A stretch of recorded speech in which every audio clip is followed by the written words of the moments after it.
So the first set of exercises we're going to show you, we're only using the racket, or with younger children, the plastic bat.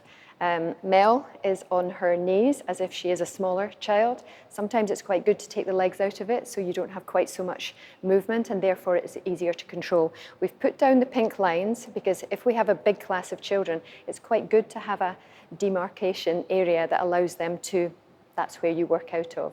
I've got my racket.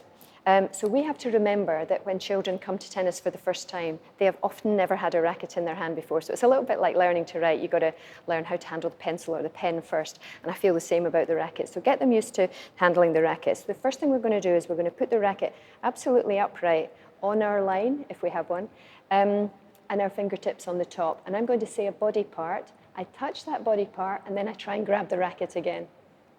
So I'm going to go tummy, knees, shoulders, head, elbow, feet.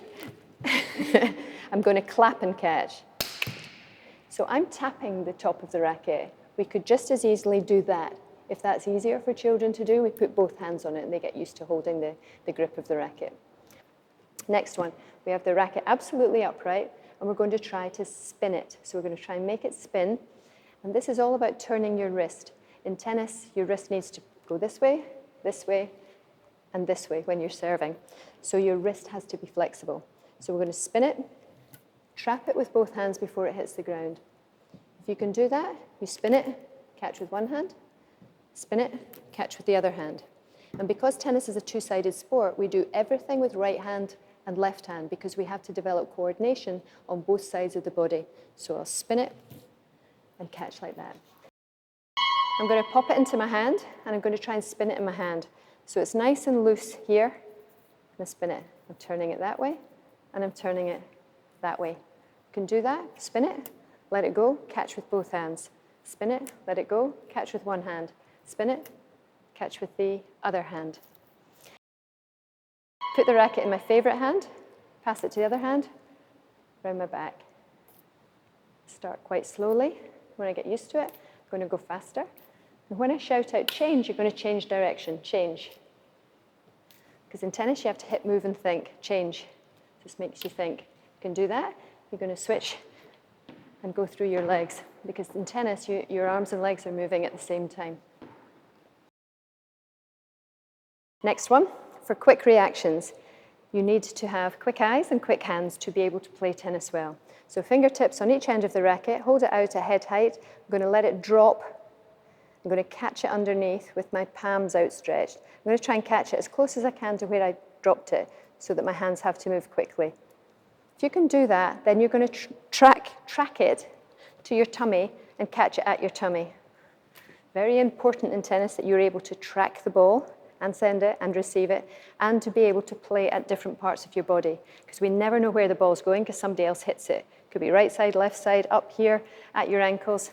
So quick reactions are really important. I'm going to catch it at my knees, at my ankles. I'm going to try and catch it with one hand. So I catch it from above like a claw. So I let it drop and I grab it. I'm going to catch it at my tummy, and then at my knees, and then at my ankles. So all the way to my ankles before I catch it. If we can do that, I'm going to try and catch it with the other hand. So I let it drop. I have to be even quicker because I've got to get to the other side of the racket. And then I'm going to my tummy, and then my knees, and then my ankles. And to be able to play tennis, you need to be flexible, which basically means I need to be really bendy. So I'm going to create a little bridge out of my racket, fingertips on each end again, and I have to get across my bridge without letting go of either end. So I pick my knee up, I step over, I pick the other knee up, and now my bridge is behind me, and I have to find a way to get backwards over my bridge to where I started. Now, if you're doing this and demonstrating it to the class and you find it difficult because you're very tall or you're not very flexible, just set the challenge and ask one of the kids to demonstrate it, because there'll be somebody in the class who can do it perfectly. But the key is picking your knees up.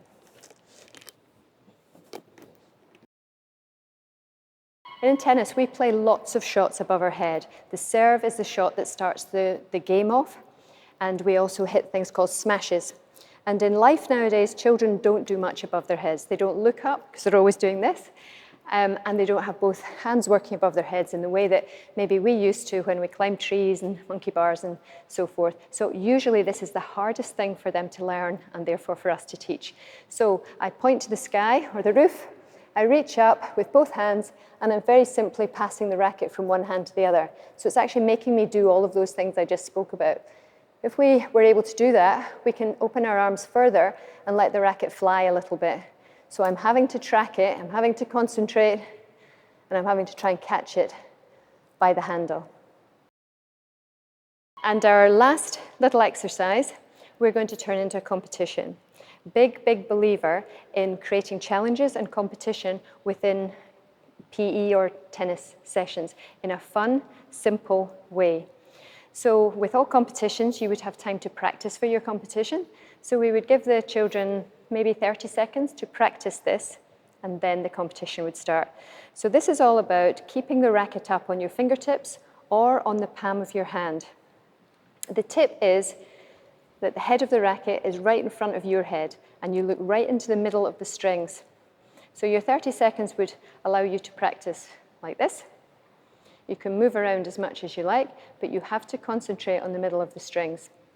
When we go toot, toot, toot, the practice is over, the competition will start.